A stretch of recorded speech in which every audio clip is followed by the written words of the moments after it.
Oh, welcome to Take It or Break It, the sports takes talk show of my dreams and my nightmares. I'm your host. Low energy. Corbin. Oh, no, definitely.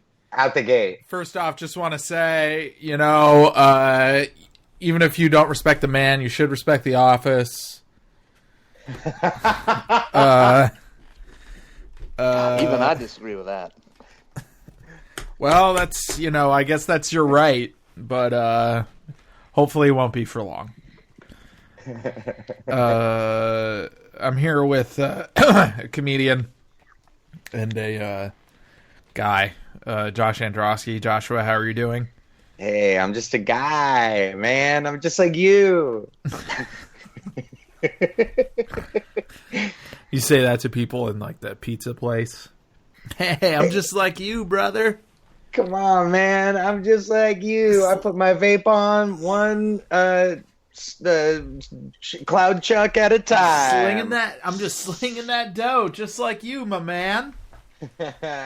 We all sling our dough in our own ways. And the second is a basketblogging legend, currently in exile, Mr. Kelly Dwyer. KD, how's it going?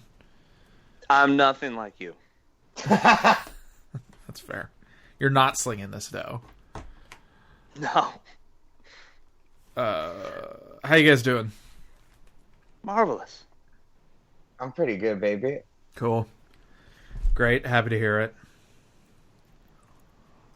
Kind of felt like maybe there was going to be like a, hey, this is what I did. Oh, sure. I don't know, Last night, Madison, my girlfriend, and I went to go see Trump versus Bernie with James Adomian and Anthony Atominik. Mm-hmm. And if you haven't seen Trump versus Bernie, you have seen it because Alec Baldwin stole everything at all good from his Trump impression from Anthony Atominik's Trump. Oh. And it scorching. The one line that I'll repeat, because I don't generally like when people repeat lines like out of context, but Adomian, they were going through the 2020 candidates, and they got to Pete Buttigieg or whatever, and Adomian as Bernie was like, Buttigieg, not lest ye be judged. It made me almost cry laughing. Pretty funny. I didn't see that comment. I should have pulled the phone away. You guys gotta see it when it comes to your town. I'm sure they're gonna go on a very massive tour of America. But everybody that's listening to this, see Trump versus Bernie when it comes to your town. It was a top 5 show I've ever seen. Kelly, what's happening with you? I mean, even if Adomian has chain blocked you at some time, go see any of those two perform live. Did Adomian chain block you? He did. I have no clue why. One time I saw him outside a show in Chicago, and I told him it wasn't his show. He was just showing at the show. And I go, I adore you. And he said, thank you. And that's the extent of our interaction. Wow. So I was on something wrong. He's a friend of mine. He is a good guy who blocks more people than anyone I've ever met before. Yeah, it's incredible. I just did 1 minute's research reveals that you cannot take it personally, and it's probably not something that you did individually. If you're out there and you haven't who did unblock me? He just mass searched Steely Dan. Just like every motherfucker mentioning Steely He's Dan. Like, who has led this wave of forgiveness? Oh wait, it hasn't been me. It's been goddamn John Mulaney. Okay, well, listen, let's not get into class struggle yet. Let's talk about. I went to the beach with my wife on Sunday. Mm-hmm. You live in Indiana. Oh, yes, I do. I mean, is that the Chicago. Beach? That's the lake beach. The Plague Beach? Wait, what beach did you go to? I went to the one off the Foster exit in Chicago. Okay, that's not the beach, Kelly. Yeah, it is. No, it's not. It's the yes, it's it the is. Damn lake beach. Plenty of Midwesterns in LA will tell Josh, I did not think I'd be making this case. I get it. Lake versus ocean. It's first of all, you can go in it. The waves are pretty dope, and it's beautiful, pristine beachery all up and down either side of the Michigan side or the Illinois side or Wisconsin side. of Lake Michigan. I can't even speak for the rest of the Great Lakes. I've been in the UP. It's beautiful up there. I'm sure the same applies. Listen, I've spent the most pristine mornings, afternoons, evenings of my life in Malibu. I love it. I love it. I love it. I've only touched the surface out in South Carolina. I've never been to Rockaway. I can tell you, cats and kittens, that you should go to a beach in the Great Lakes. It's beautiful. You can go in the water. It's clean. And sometimes there's men pushing ice cream carts all up and down the wet sand. Can I comment on this really quickly, please? Sure, go ahead.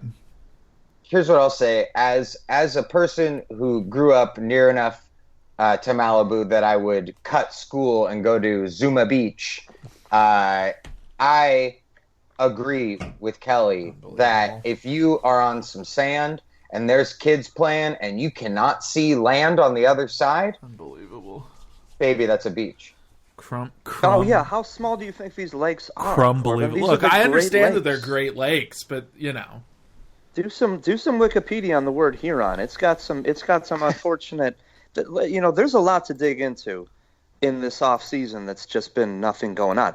I am a beach guy. I'm an absolutely cut off short, shirt off beach guy, beach bum, sleep there rest of my life. That's where I want to end up. Mm-hmm. I did not think after spending a bunch of time in California and then spending a little time on the East Coast that I'd be like, wow, this is it. But it's right. I'm not saying it's right there. I'm saying it's not saying it's the same thing. I'm saying it's just beautiful. Try it if you can. Mamma mia, Papa Pia. That's an endorsement. Speaking of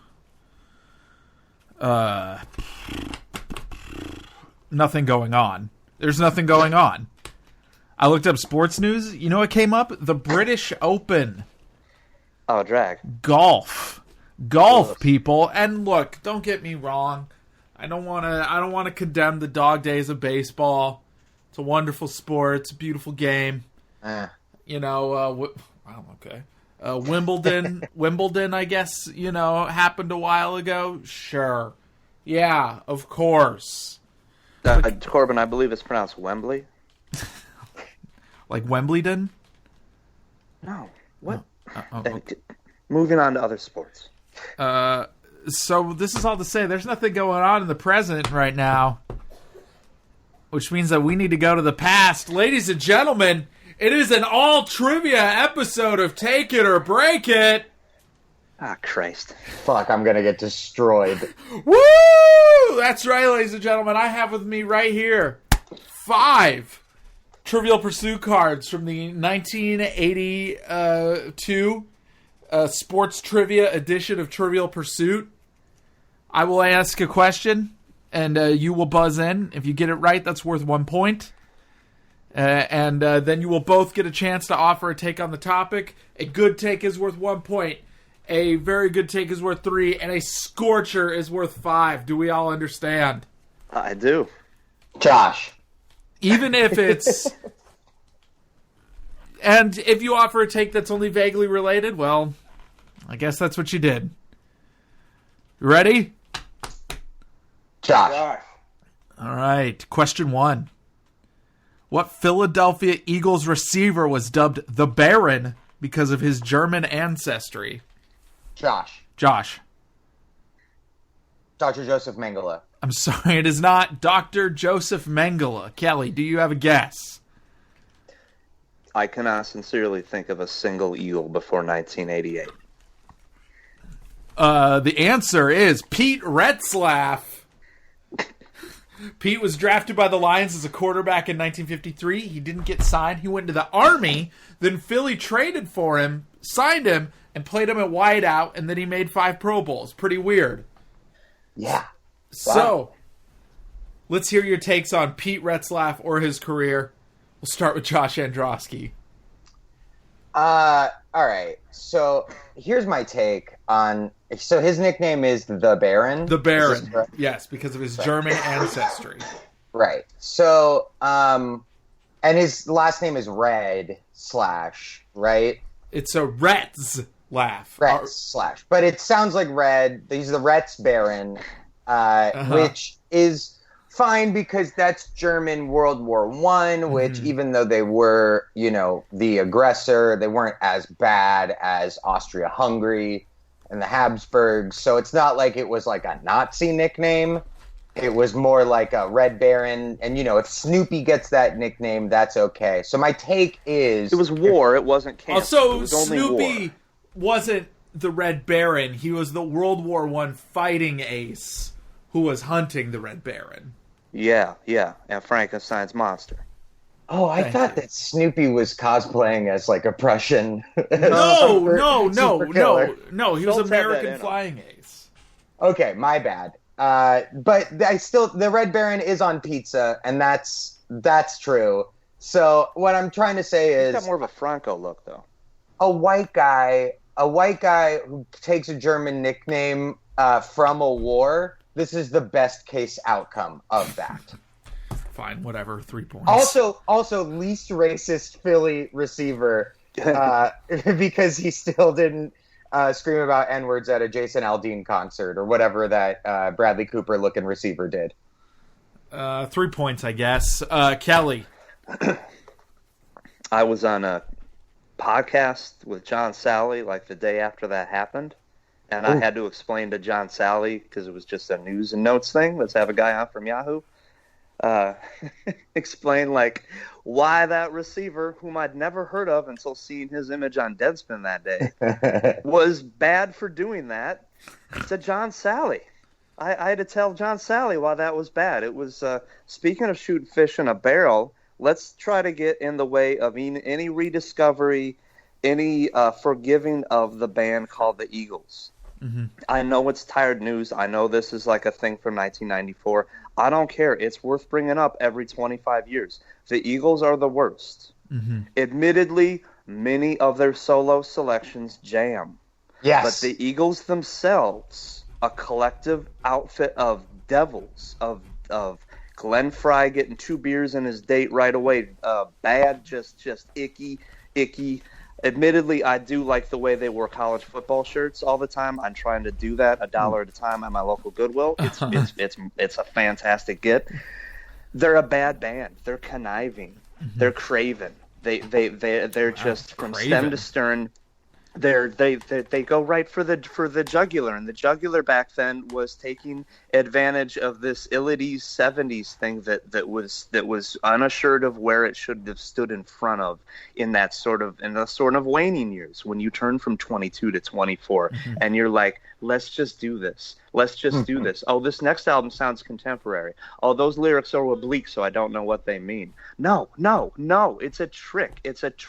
There are 5 John Mayers in a band, and Joe Walsh was so drunk that he was just let in, and then before he realized that he was recording The Long Run. Stay away from the Eagles, kids. Don't let anyone try to tell you anything different. 2 point you for that take. I feel like after the dude declared the Eagles persona non grata. I've never seen that movie. You haven't? What? I haven't seen that movie. I've seen parts of it. Kelly. I've seen that clip later. Buddy. Hey, my parents made me watch Coen Brothers movies when I was 7. Okay, I get it, but I just haven't sat down to watch a big, long, frumpy Jeff Bridges movie when I was 18, 19, 7. Kelly, no, that's a pretty sick. Kelly, you should see it. It's a pretty sick movie. It's a great movie. I liked what I saw. I was a little unnerved by the Kenny Rogers scene. Seriously unnerved. I can't remember the last time a scene did that to me. But every time I've seen bits of it, it's been on Comedy Central, and I'd rather give it the sit down. But I haven't seen a lot of movies. Okay. So that hasn't affected my turn. What's the weirdest movie you haven't seen, Kelly? Oh, certainly The Godfather. Yeah, I also haven't seen The Godfather. I've seen my parents watching it. I haven't seen any of the Disney movies that people go to because they came out when I was not going to go watch a cartoon movie in a theater when I was in junior, 10 or whatever. Mm-hmm. But that's just not my thing. I'll listen to 5 mediocre albums in a row and get my 5 great songs out of that, and that'll be like a wonderful 3 hours spent. Everyone's got their back. What were you going to say, Josh? Oh, first of all, you guys got to see the Godfather. It's a movie that's very good. Can I ask a question? Yeah. Is it stupid? What, The Godfather? Yeah, everything I hear about it makes it sound stupid. Oh, it's Puto. It's stupid in that, like, I guess the mafia is stupid, but it's not stupid as in, like, it's a bad movie or a bad story. It's a good story that's told very well. You don't think anyone's... I've seen parts of it. You don't think anyone's daft. You don't think this is that you have to, like, really commit to the story that's a little timely, you know. No, it's you're in when you're in. It's engaging. You're in. But the thing that I was gonna say is that I agree, Kelly, with your Eagles take. I think that we are, because of Twitter, entered an era in which there is so much backlash to backlash that solid, grounded, good foundation takes, you know, that can survive an earthquake are somehow now coming under attack, for sure, like this. And I will agree with this. However, I must say that Joe Walsh should be judged differently than the rest of the Eagles, and that In the City, the song that he made that the Eagles then did as a band that is worse, their version, but the Joe Walsh version of that song that was used as the theme song to the movie The Warriors, which, if you guys haven't seen, is very good. That song fucking rules, and low-key is maybe a top 5 karaoke jam. Correct. Pretty much a lot of solo stuff jams. And Joe Walsh on Letterman in the 80s, oh my God. Mm-hmm. What a guest. I remember having my mind blown when I was a chubby tween watching Joe Walsh step on the fucking set of Whose Line Is It Anyway? And I went, maybe I'm wrong about the Eagles. And then I discovered more that, no, I wasn't wrong about the Eagles. I was just wrong about Joe Walsh. On a dark desert highway, Ugh. cool wind in my hair. I can't remember the rest of the song. Next question. Who was the first quarterback to direct 4 Super Bowl victories? Josh.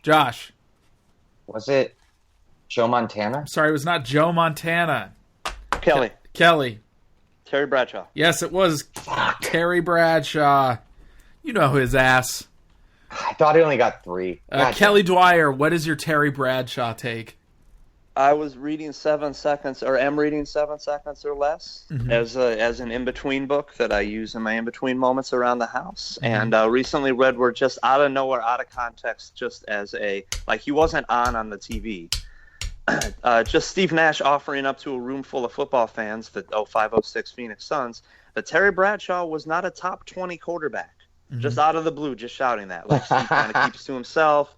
These guys talk about the Cowboys, and maybe there was some Steelers talk, and I think there were some Steelers fans in the room, but I don't know if he heard that, like, maybe, or guessed properly or whatever, that, like, watching TV the week before them, like, Terry Bradshaw might be kind of a Bush guy. He looks like he would have been a Bush. You know, like, I like him, and he was in the, so, like, a freaked out, got to make his what is government to you case. Steve Nash had out of nowhere just drop. Terry Bradshaw is not a top 20 quarterback of all time. Now, he said this in 05. And I am not Mr. Football, but I'd say in 05 he had a pretty solid case. Yeah, he was leading, if memory serves, a defense first team, but I'm going on names alone. I believe he had Harris Franco and Swin Lane and all these other giants that you hear names like that, you just don't forget them. So top 20, that seems a little low, Steve Nash. Take your anti-Iraq shirts and your pro-oil shirts, and you get right out of town with this blasphemy.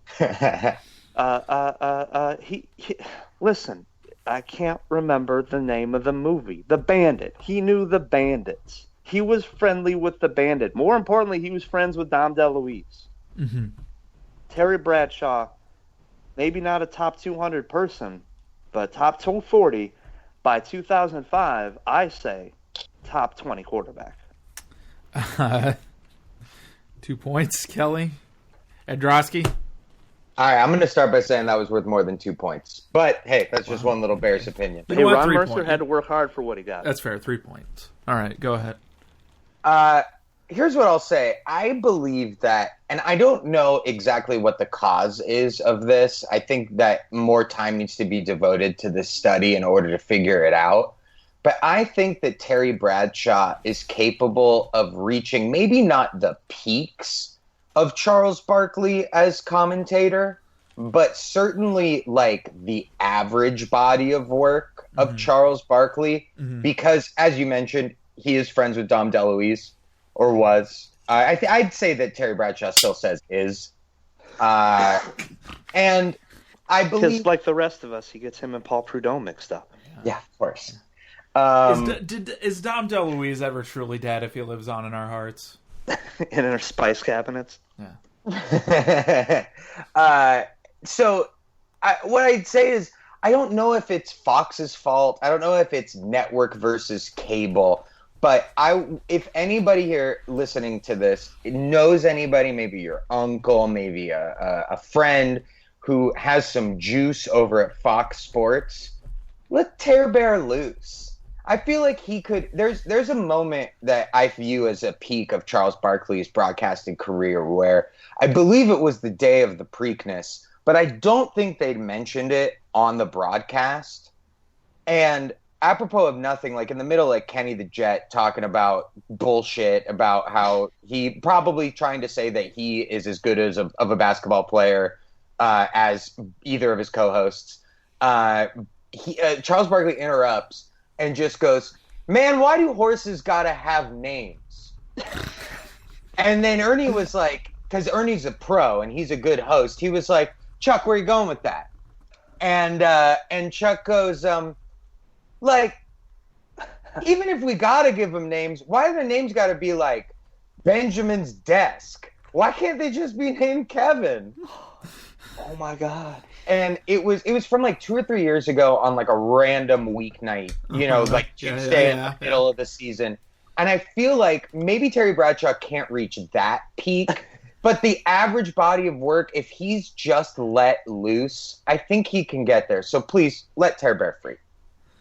3 points. Good take, Josh. Thank you. Next question. Like a drunk at a day drunk, and the shift's about to change over at like 4:45, 4:46, and you haven't seen anything out of him since the baseball game ended an hour and a half a year ago, and he just rises and goes, "Why do horses have to have names?" I love you, Charles. What turn of the century pacing immortal had dances and hobby horses named in his honor? Josh. Can you repeat the question? No. Okay.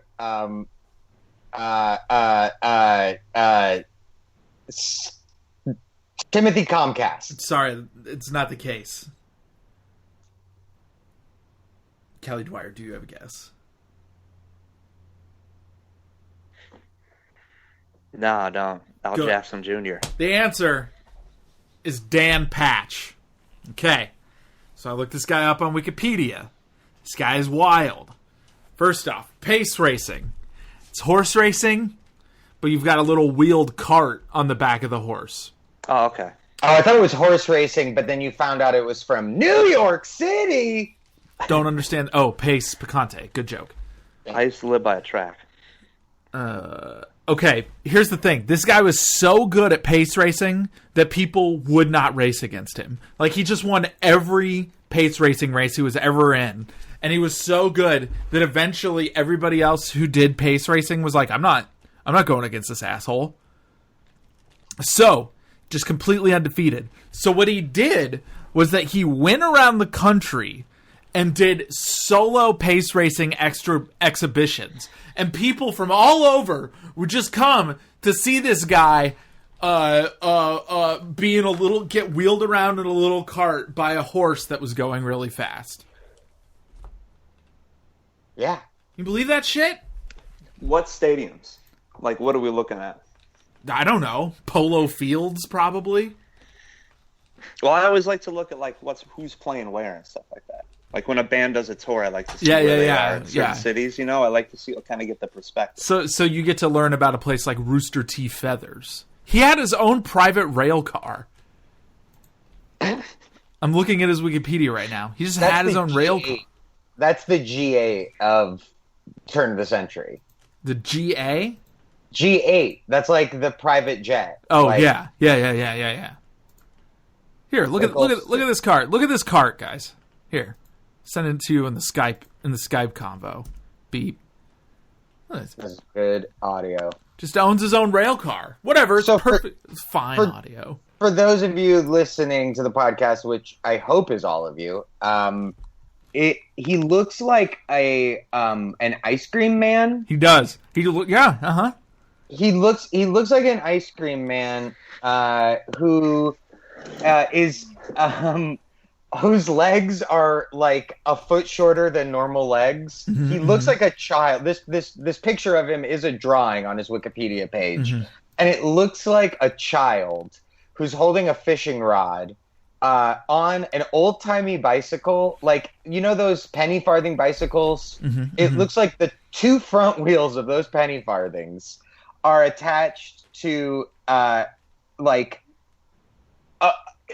what looks almost like a mech, like not like a chariot, but if like there was like some sort of steampunk mech suit, and he's holding a fucking fishing pole, and his horse is at least 10 times his size. This is the most impressive horse I've ever seen.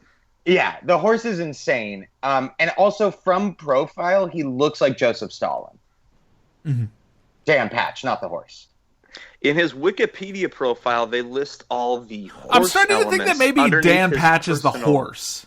Yeah, it says Dan Patch, and then there's the picture, and then it goes right to breed. Oh, Dan Patch. Oh, shit, this is the horse. I thought it was the man. This is about the fucking horse. Oh, is it? What the fuck? This horse had his own car. Wait, is this the horse? Yeah, his owner, Marion horse. Willis Savage. What the fuck? What the fuck? Dan Patch is the horse, dude. Dan Patch is the name of the horse. Holy shit. This is like the end of fucking Citizen Kane, but good. Yeah, this is definitely Dan Patch, because the man doesn't look like he weighed 1,165 pounds. I would have noticed it, but it said sex, so I went right to sex, and it said stallion, and I'm looking at Dan like, okay, I get it, but that sounds more like a horse stat. Here's a sentence from his Wikipedia. Among the hundreds of thousands of people who turned out for a glimpse of the horse over his career was Dwight Eisenhower, who saw it at the Kansas State Fair. Harry Truman recalled that as a boy, he had written a fan letter to the horse. What? I've read both Truman and Eisenhower, McCulloch, and the other guy biographies. I don't remember Dan Patch, the horse, being mentioned. Well, why do horses have to have names? Fuck. Let alone human names. They can confuse a guy. Okay, I can't believe his two friends briefly. This led the Charles Barkley thing leading directly into this is absurd. Yeah, a little bit. Yeah. This is a real sentence from his Wikipedia page. Dan Patch's achievements made him a sports celebrity, possibly the most famous athlete in America until Babe Ruth. Yeah. Well, there's a second photo in the Dan Patch Wikipedia that says Dan Patch in 1901 with Myron McHenry, and now there's a guy in a pace car or whatever in back of him, and a Camaro in back of him. But so the guy's name Myron, because that appears to be a very turn of the century name for a horse, Myron McHenry. Actually, it's kind of a name for a horse right now, I guess. That is a name for a horse right now. Myron McHenry. Charles Barkley is incensed that there's a horse named Myron McHenry. Incensed. In 1992, the Dan Patch Historical Society was formed to, and I quote, collect, preserve, and disseminate information about the horse. Well, yeah, in fairness, this is a very famous horse. You can see the horse's grave. It's in Oxford, Indiana. Kelly, you got to hit him up. You got to hit up this grave. Let's see where Oxford is. Actually, it doesn't matter. It's in Indiana, guys. I shouldn't say that. Indiana has a pretty impressive strain of economic diversity that I would hold in high regard and compared to a lot of states. Anyway, the whole entire second half of the lower state is just, oh my god, it's like 20 minutes away from me. Fuck. Holy shit, you gotta go to Dan Patch's grave. I'm gonna go to this goddamn horse's grave. Let's go to a horse grave. All right, let's hear your takes on Dan Patch, Josh Androsky. Wow. Okay. So, Jesus Christ. All right. Here's what I'll say.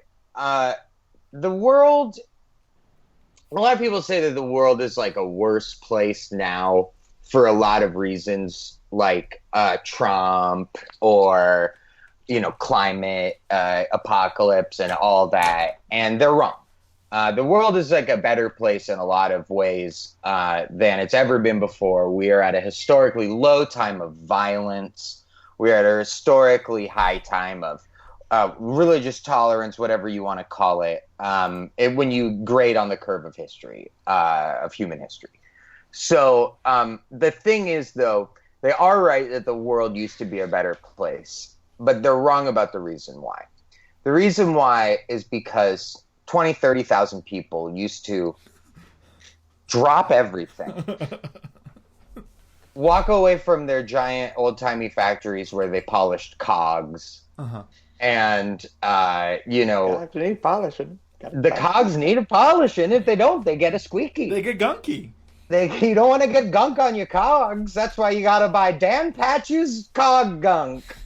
They used to drop everything, fucking all climb onto a trolley car, maybe jump onto a one that's already moving, and vamoose over to the polo grounds to go see Dan Patch in action. They used to go give cigars and cigarettes to this horse to show them that they loved him. And you know what? They weren't looking at their phones. They weren't trying to make a joke about the latest faux pas or political blunder. They just wanted to give a cigarette to a horse. And goddamn it, we've gone astray from this path. We need to get ourselves on an old-timey cart, hitch ourselves to Dan Patch. Josh Androsky. Yes. That was a 5-point take. Thank you. Like they would just go and they would watch the horse ride, and then they would look at the person next to them, and they would be like, "That horse is running pretty goddamn fast." I mean, so this is a thing I've learned from the Dollop. And by the way, if you're listening to this and you don't listen to Dave Anthony and Gareth Reynolds' podcast, The Dollop, do yourself all right. a favor. Please stop promoting podcasts on my podcast. Shut up. Here's the thing. Back in the day, like in this era, there used to be walking races at like Madison Square Garden or whatever the equivalent was, where it would just be like, and this would be like walking races endurance style. So they would be like 10, 15, 20, 30-hour races of guys just walking in a square. Hell yeah.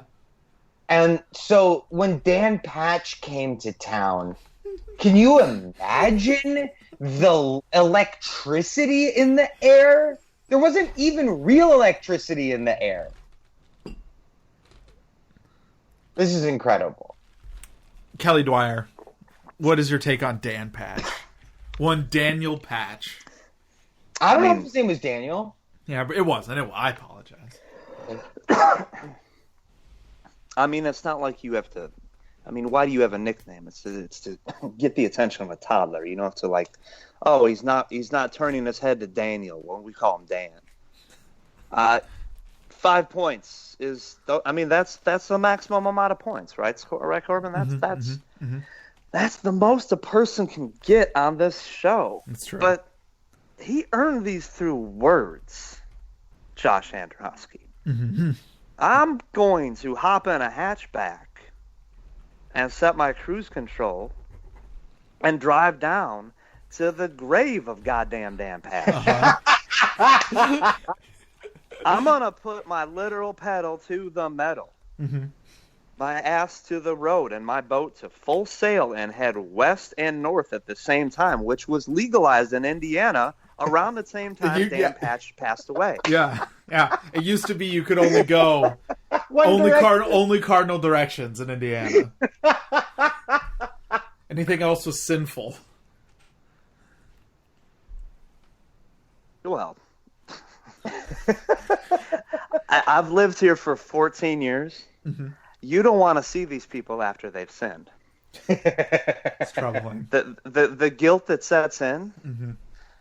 it'll set off streetlights. Yeah, so I'm going to see a horse grave, and I'll update my website, the second arrangement, where you can go subscribe to and give me some gas money to go out to see the grave of a horse in Oxford, Indiana, a town I've been through carefully, probably sneaking in trips to the gas station so I could do things to my tummy and replenish my various pipes, and then sent off on my way without even thinking once nor twice that there would be a giant horse grave in this town. I've seen the haunches on this horse in a tiny little a Wikipedia picture that they probably had to sit in the same position for 14 and a half minutes. It's true. It's Mm-hmm. true. I'm going to see this horse Apertures grave. weren't what they are today. Absolutely not. So I'm going to take advantage of these modern conveniences, which Josh did not mention because he's not about these material things. Mm-hmm, yeah. But as a late awareness kid, I'm going to also take my phone that has access to every song ever made and take giant high definition pictures. But I'm not gonna give it out to all my social media followers because I don't have any. I don't want any. I'm gonna give it to my friends in a group chat. I'm gonna text all my friends. Then I'll give it away for free on Twitter, and it'll get like 4 retweets and 12 faves, and everyone will have seen a horse grave, and a few will unfollow. But it'll be worth it because for the rest of my life, I'm gonna remember driving into the sun on my way to see a horse grave. You're going to be like those guys back then who are like, that was a pretty fucking fast horse. They're going to be like, it's pretty impressive grave for a horse. 100%. Yeah. You know what? 1, 2, 3, 4, 5. Yep. Yeah, dude. If you're going to put your money where your mouth is. I got to earn it first. Yeah, I got to earn it first. Who am I to deny? Androsky, what were you going to say? Oh, yeah, just a question real quick, Kelly, if I may, a request. Can you please go to the nearest bar to the horse's grave and just kindly inquire? Yeah, what kind of fella comes out here to look for a horse grave? No, you're that kind of fella, but I would say inquire like, hey, how does the town of Oxford, Indiana feel about Dan Patch? Does anybody still leave a light on for him? Lighting a candle for our greatest... What if Kelly goes to that bar and it's just top to bottom Dan Patch shit? And a Scatman Crothers type. Just like, Dan Patch, why, he never died. He's still alive. No, some sad 28-year-old working the remote control, ruining the time that he has to switch the TV off to turn it over to the alt metal station at 5:34. Mm-hmm. No, it's not. There's nothing like that. Oxford. Listen, this is the sort of Indiana is now the sort of place where a fella can go into a bar and ask about another fella. Mm-hmm. I want to know about the people that sort of seek out Dan Patch. I don't imagine there will be tchotchkes on the wall celebrating this horse. There might be some sort of mural somewhere. Mm-hmm. I hope there's a mural. Mm-hmm. There certainly is going to be a sign pointing toward the business district that you can't help but chuckle every time you see it. It's in every small town out here. It's funny and it's cute. It's just a little tiny green sign that points to the business district, which is just at this point a post office. Mm-hmm. They wouldn't race against him. You believe that shit? They were just like, no, we're not putting our horses against that demon. They'd go into the ring against boxers that were like at that era, 112-0, but they wouldn't race the damn horse. Oh man, he would race in like on November 30th in Georgia. It was cold and windy, but he still set 2 world records. King shit. Okay, so what? Jim Thorpe did the same shit and he could read and write. Man, I was reading about the Olympics the other day. Did you know that Jim Thorpe like dominated the decathlon one year?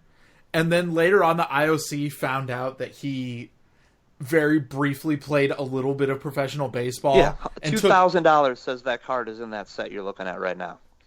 I'm reading a book about the Olympics right now because I'm trying to write about them. And it's just like Yeah, Jim. Yeah, the Olympics found out, and they just stripped him of all his medals. And later on, the IOC was like, "Fine, we'll recognize that it happened, but we're not giving him his medals back, even though he was already dead." He's dead. Every library kid sports book in the 70s and 80s and had those growing up, and you'd read it, and it just was presented as a matter of fact. It's just like, well, I mean, he did play semi-pro ball. It's fucked up. It's fucked up. How could you do that? Shout out to Jim Thorpe. Next question. Who coached the Los Angeles Lakers to the 1980 NBA title before? Kelly. Paul Westhead. Yeah, Paul Westhead. Westhead tried after that. Who was the coach before Westhead? Kelly? I can't recall. Goodness gracious. Oh, I mean, technically it was... Boy, I don't remember the big name before him. I don't remember like the full-time coach before him. Okay, but it was like but he was important. I don't remember. I read Perlstein's book about him recently. Westhead won that title, and then he came back and he tried to make the team do his crazy kooky system, and so Magic got him fired, and he got replaced by Pat Riley, and the Lakers won four more titles. So he didn't really get punished for anything. Kelly, what is your take on Paul Westhead? He was injured in a bike accident. Mm-hmm. And I'm sorry for playing for Bill Maher claps here, but everyone should just keep a lookout when you're driving, because we got to share the road. Goddamn right. Especially out here in the Midwest, if you're listening. Goddamn right. His style wasn't as crazy back then.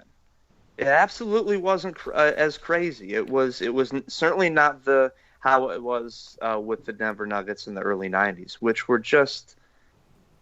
As someone who was away from all that, that's why the NBA was always this foreign, cool thing, even when my focus drift away from sports when I was like 10, 11, 12, 13. Didn't want to think about baseball or football. Thought I would engage in the NBA. The idea that somewhere out there was Latrell Sprewell, or that before that there was this weird Denver situation where Fat Lever. I don't know. Before Westhead, it was the Kermit Washington situation, and he punched Rudy T, and he wasn't that crazy. And Magic totally won him out. But Westhead is to be credited for we're supposed to be in these progressive times, but the same week I was born, he decided to go ahead and shove Magic into playmaking position while still starting him in the center, going with a small lineup, not putting whoever the backup was in there. And, that's some Nick Nursey, sort of Lloyd Pierce 2020 shit we're dealing with. And he was pulling that shit back then. So, Magic was all sorts of funny back then, as he is now. I don't mean to segue, but he admitted that he wanted to finish his career in either Detroit or Chicago. Chicago's weird because you don't grow up. I didn't think you grew up in Detroit thinking about Chicago, and the Pistons by that time had been around as long as the Bulls, and were as non-illustrious as the Bulls were. Bulls had a little more success, but he immediately wanted out of that famous 25-year, $25 million contract within, I think, like a year of it or something, or not even. He was a year and a half. He was complaining, and then it was restructured to make it something a little more consistent with the values of 1983 or 84, whenever it was, as compared to when he signed the deal. Magic was flighty then as he was now, and he totally popped him out of the job. And the Lakers' response was to hire. This is back when the baseball teams were trying to hire head coaches instead of managers. The Cubs did that for a little while. They tried to hire Riley and Jerry West at the same time. I don't mean to bring up a guy that Corbs hates, but Pat Riley was on that staff. And Pat Riley. I don't mean to bring up your sore subject, but Pat Riley. Corbs, get over it, man. Mm-hmm. And the other guy. And, Pat Riley slowly emerged because West knew that it would be less work to work with GM. 3 points and 1 extra point for bringing up bicycle safety. Share the road. Share the road, people. Josh Androsky. Just imagine being run out of town on a rail by a guy who, 30 years later, 40 years later, quits the job running that team. Right? The team that he ran you out of town from head coaching. After your first season, you won the finals. And then the second season, you had a very deep playoff run. And then the third season, you don't get because the guy who ran you out of town, who then became the president of that team, left that job so that today at 9 a.m. he could tweet, just want to congratulate Bernard Arnault, LVMH CEO of France, for becoming the second richest man in the world. I had the pleasure of renting Mr. Arnault's yacht for 7 years. His boat and staff were nothing short of first class. I, for some reason, thought that when I first read this tweet, he was like 7 years ago, but no. 7 years of the yacht. Magic Johnson was like paying rent on a yacht for 7 years. His boat and staff were nothing short of first class. And even the staff? Did he move up a yacht, or did he just lose yacht entirely? Or did he go down class of yacht to rent? Yeah, he's renting, I'm trying to think of a less rich person. I don't know. I'm going to ask him. Hey, why'd you stop renting the yacht? Did you move to a different yacht? What's your yacht situation? Hey, why did you stop renting the yacht? Are you renting a different yacht now? What is your yacht situation? All right, I'll let you guys know if he gets back to me. Thanks. But yeah, just imagine like you gotta hold some sort of contempt. Holding contempt for a guy as beloved as Magic Johnson has got to be such a weird Frank Grimesian task. Oh yeah. And I can't imagine what it would put you through. So I don't know Paul Westhead as a man, but I know that he has struggled, and for that I have some grudging respect for him. Good take. 3 points. Thank you. Magic Johnson does not follow a lot of people on Twitter. Follows Mia Hamm. Also, somebody named Nick Knack, who has 527 followers. Oh, I thought he's going to be one of those follow 500,000 people, have 1.2 million followers that we all get from time to time. No. Next question. He follows Tim Kaine. He does follow Tim Kaine. That's true. Of the 212 people he follows Yo Soy Tim Kaine. Yeah. You got to unfollow Tim Kaine after that loss, right? So weird that he still follows Tim Kaine. And he follows at Square. Mm-hmm. He's probably an investor. Oh, he certainly had some trouble in an airport at some point. And needed to check in with a Square social. Let's get off that subject. Next question. Does he follow Byron Allen? He follows Turtle from Entourage. I haven't seen Byron Allen yet. Thank God. Or Byron Allen's online presence. Is he friends with Byron Allen? Probably, I'd right? assume. Yeah. He follows Trump. Good. And Hillary. Stay balanced. Oh, he still follows Puig. I wonder if that's because he hasn't updated his follow count, like who he follows since they let him go. Or maybe he just follows Puig because Puig is fucking cool. Yeah. I think he follows Puig because he's scared of him. I think we're all just sort of projecting here. But the guy licks his bat. You guys see Puig playing without sleeves the other day? Yeah, that was tight. That's tight. He's so great.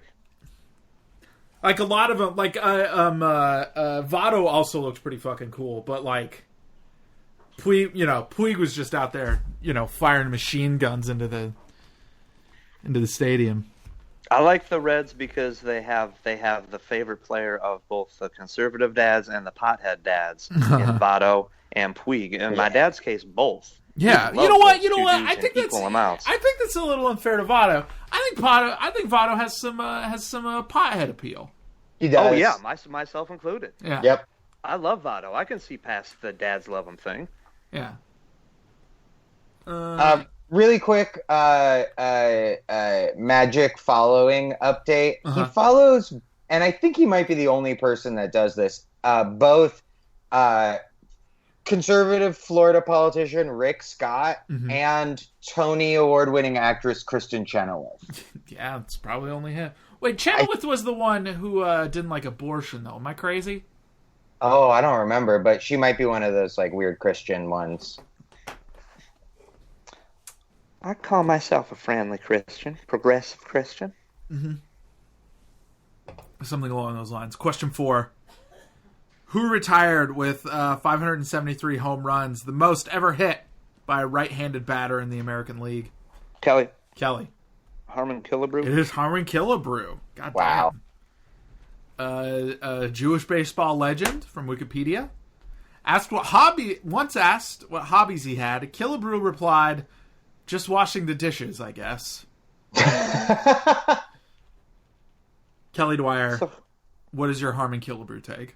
So he's putty, essentially. Yeah, a little bit, I think. That's marvelous. That's the sort of focus you need. God, I read some Wikipedia where a manager banned his team from drinking, and I was like, what major league team did this? Is it even the major leagues? What is this, 1892? No, 1940. I don't know how those people functioned. I'm not trying to make excuses for shitty white dudes from the 50s and 60s, sprinkled in with the occasional Larry Doby and Roy Campanella. Not trying to do that. But holy cow, 162, 154 games back then? That's a bit much. I know there wasn't much west of the Mississippi, but that's some settlement to work through from April to whatever. You'd have to stay in a real condition to deal with those conditions. And for right-handed Harmon Killebrew to see the ball coming in at his left eye at that angle so many times, it's unnatural. It's not a normal way to play baseball. You should be facing the opposite way. Shout out to switch hitters. Shout out to lefties that bat lefty, the righties, that go mostly lefty. To go lefty as often as they can, because that's the natural way to do this. So for him to crank that much, living in those Minnesota conditions back then, weird amount of growth. If McGovern was running shit for a while, it's just was it Humphrey? I don't know. My grandmother knew Hubert Humphrey, and they called him Pinky. They called him Pinky in high school, not because he was a socialist, but because of some sort of childhood indiscretion that I can't remember. Maybe it was because he was a socialist. Wait, I don't indiscretion? know. Well, that's what the word that they used growing up to describe why they named Skunk Baxter after why he was named. So I just picked it up back then. But listen, I've never met that grandmother. She passed long before I was born. So it was passed down in all manner of flips and flops from time to time. The most important thing is ball coming at your left eye, most of the time right-handed pitcher, and you deliver under those circumstances, there's got to be books out there on a guy like this. Oh, wait, Steve Ashburner wrote one. So if you're more interested in Harmon Killebrew, go to your local library. There's a lot of free books there that are really dope. 2-point take. 1 point for shouting out the library, though. Josh Androsky. Look, I don't have many takes on Harmon Killebrew, but I will say that based on his Wikipedia page, his house went into foreclosure. He was $700,000 in debt. He got a divorce all around the same time, right? He'd been married for 35, almost 40 years. He fallen in almost $1 million into debt. He lost his house. He was rushed to a hospital with a collapsed lung and damaged esophagus. And he fucking made it through. And then he remarried his wife. Hell yeah. After Hell yeah, King. All that shit. And lived for another 21 years. Yeah. And so, good for him, man. Josh, what's that kitchen look like? That kitchen's looking good, dude. That kitchen's looking clean. You know why? Killebrew kitchen? You know why? Because he's just washing the dishes, I guess. Damn right. Doing his fucking responsibilities. So that's my main function. There's a guy. The best. There's a guy who's fucking lived a life. Again, don't know him as a man, but based on his Wikipedia, brother, you got my respect. Dap. I would dap Harmon Killebrew. 4-point take. Just a lot of. Oh wait, what's that? And listeners, dap your dishwashers by tipping your server extra because they tip out to dishwashers. Damn right. Kitchen staff. That's true. And tipping cash. Tipping cash so the management can't take those tips. Yes. I've been tipping in cash more lately. Got to do it, especially on delivery. Just trying to carry cash around with me a little more because I like to be beat up and robbed. Question 5. How many boxing weight divisions did Henry Armstrong hold the world title in 1938? Kelly. Yeah. Kelly. 2. Sorry, that's not true. Androsky. Yeah. 4. Nope, it was 3. Damn. It's right in between the 2 and the 3. Yeah, featherweight, lightweight, and welterweight. He defended the welterweight title 19 times. Can you believe that shit? Back when we were using horse names. Yeah, goddamn Not right. using acronyms. And ESPN ranked him number 3 on their list of the 50 greatest boxers of all time. What's his name? Henry Armstrong. I had not heard of him until today. So, apparently I don't know anything about boxing. Josh Androsky. Well, Henry Armstrong briefly opened a Harlem nightclub in 1946 after retiring from boxing. And he named it the Melody Room after his first nickname, which apparently had the word melody in it, not room, I assume. Although, dude, if there was a boxer named, like, the Hell Room or Death Room, Room. When you're in the ring with that guy, yesterday. that'd be tight. So his first ring name was Melody Jackson. And then he started fighting more. He won his first 22 bouts, and then his nickname was changed from Melody Jackson, which doesn't really make sense because his name is Henry Armstrong, to Hurricane Henry and Homicide Hank. Oh, jeez. And I guess based on those 3 nicknames, if you're going to name a Harlem nightclub after any of your 3 nicknames, the Melody Room makes the most sense. Homicide Hank is a tight name, though. Wait, what was the first name? Melody what? Melody Jackson. Yeah, see, I know why you had to change it. I have 4 of her albums. 2 of them are really good, and 2 of them are like really disco, but there's a couple of good nugs on there. But yeah, that's probably why they changed it. That's probably why. No, that really tracks to me. The person who ended his reign was named Fritzy, which has got to be a bummer. It was actually Nancy's aunt. Oh, sure, yeah. Apparently, I'm the only Nancy fan in this Skype call. No, Christ, no. I do love the new era of Nancy. You should love the old era of Nancy. And the old era. But sorry, forgive me. From what I've read of the old era, and then I've read some of the new era, I like all Nancy. Yeah, that's what I fucking thought. Homicide Corbs over here. Killer Corbs. God, Homicide Hank is such a badass. Like we need to get a Henry in the NBA so we can call him Homicide Hank. Here's what I'll say. He had the best nickname of all time. I'm not sure how good his nightclub was because he did become a born-again Christian soon after. So I think that means his nightclub was too good. And I will say that it was probably fitting a guy whose name was Homicide Hank. And if you could live up to that nickname, which based on everything I've just learned, it seems like you can, then, buddy, you deserve to be the number 3 boxer of all time. That's a quality rank. 3 points. Kelly Dwyer. I listen to a fair amount of podcasts, and it appears that a lot of well, they're mostly fellas because it's podcasts, but a lot of people from my generation seem to be really keen on video games. And I liked video games. I even got a Nintendo when I was 10 or 9, but I wasn't a regular player of video games. I was more of an outside kid, and I kind of get left behind sometimes. They talk about what's going on with like Zelda and Mario Kart and all the advanced stuff. Like Mario Kart. That was a little later, so then that bleeds into their college years, and I had long left behind it. but I did stick around long enough to try to go get Tyson. I tried to get him. I was never able to get him. I got past Soda Popinski a couple of times. That's the farthest I went, and I never made it to Tyson. I remember who beat me after Soda Popinski. I think it was that weird husky-looking dude.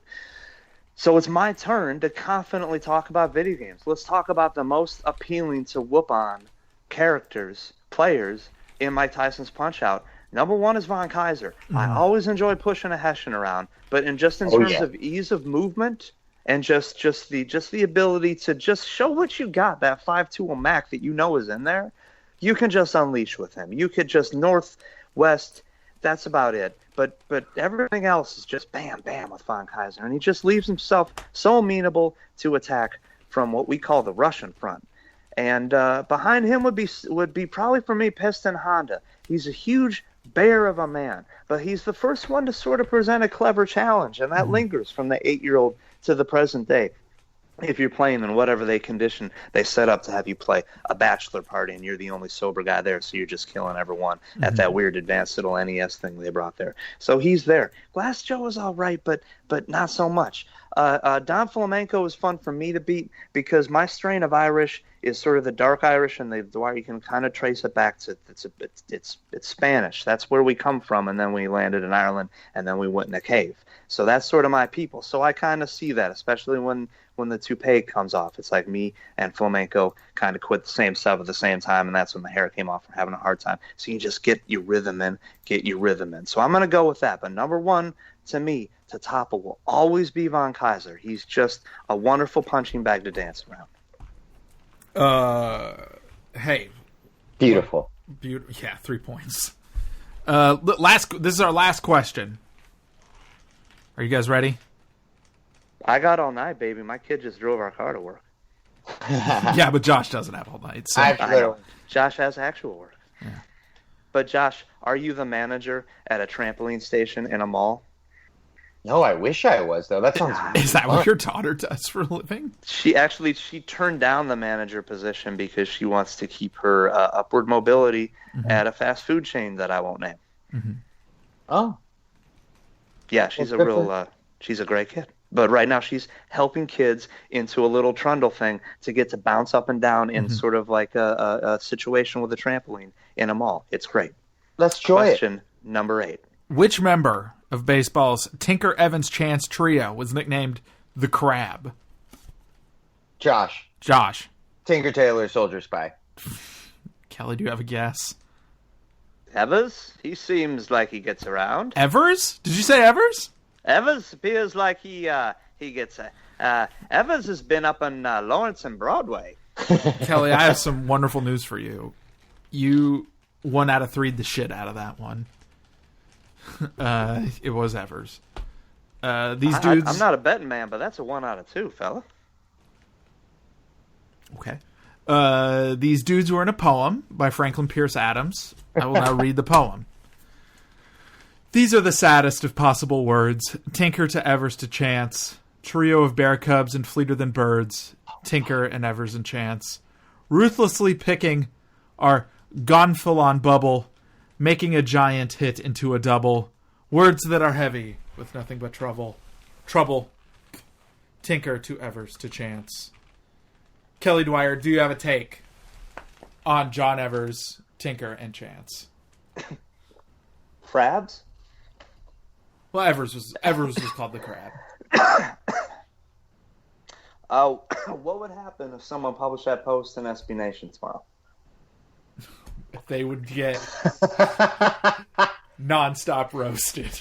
Modern version of that post. Uh-huh. The words, I mean, unless I'm missing a couple, none of those words really change meaning. Mm-hmm. Everything, stands for the same leverage in the source lookups. So, what would... I'm sure there's a formidable double play, 643, whatever that was, triptych in MLB today. What would happen if someone just had some fun and didn't expect to have just did it because it's a little delightful thing? Doesn't have to be credited as the next thing that everyone should retweet a million times. Isn't the next face of sports writing. Is just a thing you do to write because it's fun. I think people should do that. instead of dropping it on Twitter. If you have a blog, if you have something, if you have freedom where you're at, take chances. Have some fun with it. I tried to be subversive at Yahoo. I tried to make myself work. It wasn't drudgery. It wasn't a bad deal, but it was right on the precipice of that. I never made that jump. It doesn't have to be poetry, but publish stuff that you wouldn't expect to ever have anyone see, let alone have your byline on top of. It's a 5-point take, Kelly Dwyer. Beautiful. Bring back, rest in peace to blogs.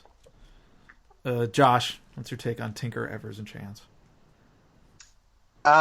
So I gotta say that doing poems in the newspaper, like nowadays, like I understand that some people can do it, but thinking about the type of Ivy League scumbag fucking, scions of wealth that,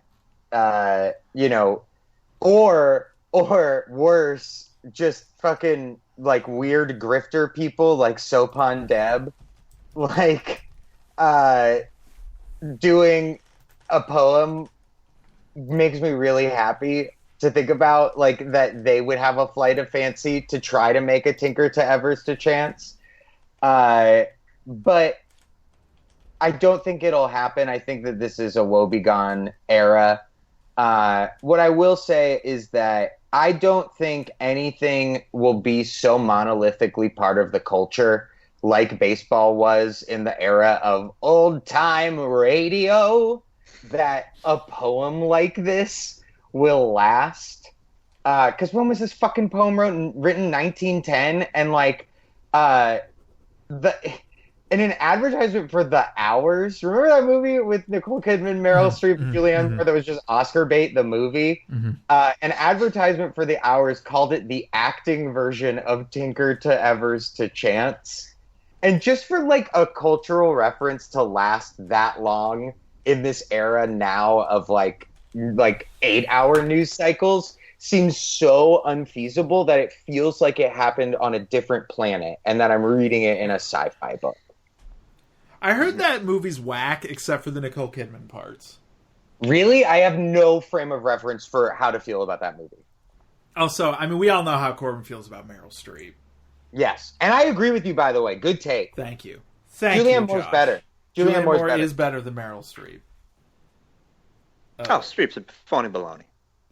Goddamn right. Hell yeah. Hey, if Meryl Streep's so great, why isn't she in any great movies? Huh? Why isn't she in Oxford, Indiana at an unapproachable hour taking pictures of a horse grave? Why isn't 5 points. That would be fucking better. Like a movie where Meryl Streep played a lady who became like obsessed with the horse. His name I already forgot. Dan Patch. Yeah. So it's a movie, right? Meryl Streep plays a lady. She's obsessed with Dan Patch. It's a movie about her going to Dan Patch's grave. That's better than almost any other Meryl Streep movie. The initial conceit, we'll figure out the big thing, the family thing, the big drop later. But the initial whimsical conceit is we don't know how it ties in with her family or a long-lost son or whatever it is later.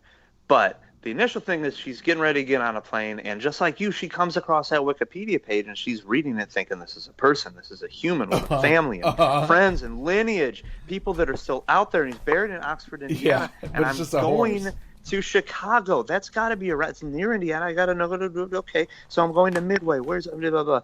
And then she gets on the plane and she's thinking about it. And she's thinking about it. And she doesn't want to pay extra for money because she's not sure about her new debit card. Whatever. She gets down and she's thinking about it. Finally gets to the hotel like a day and a half later after seeing family, whatever the turn is there. After telling the story there at a bar, seeing old friends, whatever. The next morning when she gets Wi-Fi at a hotel, has the same realization that we do, that it's a horse. Now what? Damn. So this movie is also a just like dead-eye fucking bullseye arrow to the heart of your take as why Meryl Streep is not great and certainly nowhere near where her reputation is. Because this movie, were it to exist, would not star Meryl Streep. You know who it would star? It would star Laura Dern, and it would be an Alexander Payne movie. I feel like. I was going to say Julianne Moore. She could also do a great job in it. Yeah, but no, it is definitely Laura Dern. It's an Alexander Payne, Laura Dern. Yeah. Or Patricia Arquette, possibly. But then it would be like a miniseries. Yeah, you better make this plane come from California with those two haircuts. Julianne Moore, we can understand. You got to do a lot of things to tame that red hair. You got to do a lot of straightening, a lot of flat iron. We understand it. We see it in the bathroom. We take it out of plug. The wife tells us put it back in. First two, we'll talk about. Josh, I don't know, 3 points or whatever. Kelly, you won. Sure. Oh, sweet. Hell yeah. Congratulations. Josh, fist bump. That was lovely. That was great. I cannot wait to see pictures from this horse's grave. And also, you got to subscribe to the second arrangement. It's horse grave adjacent writing, and that is the best compliment I can give. It is it is the best American sports writing that I regularly receive to my inbox or that I read at all on any medium. It's that or Katie's newsletter. I mean, for $5 a month, this thing that you get delivered to your mailbox at intervals that make you seem happy, it never seems like a chore, and it's truly a joy in my day to wake up and read the words of Kelly Dwyer. Katie, do you have anything at Josh's? Subscribing kept me on a cloud it still keeps me on a cloud. It still sustains me, as does my small audience. It's a bastion of wonderful people, and I enjoy writing for them so much every day because I feel like I'm having so much fun writing, and I really think it's coming out in the goofy short little bursts that we put out. And I'd love for anyone to join the group for however long they want to dip their toe in and dip out. It's $5 a month, and you get a lot of stuff. I work my tail off at this, and I have high regard for my readers, and I try to think about them about 1,800 times before hitting send. And when they get it, I want them to get something that's going to take them away from everything that's online always. So join up if you want a bit of that. Josh, you got anything? No, I'm going to be working on a city council campaign this year for 2020. So if you live in Los Angeles, follow me on Twitter, and there's some cool shit in the works in local politics. Also, vote in your city council elections. Your fucking vote for local shit is like 1,000,000 times more powerful than your vote for national shit. Stop focusing on just national stuff. Stop watching cable news. Listen to read your local paper and follow the local Trumps in your neighborhood because you actually have a power to get rid of them. Can I plug for Josh? Sure, yeah. Yes, please follow this man on Twitter. Genuinely do if you haven't already. I know he's a favorite of the program.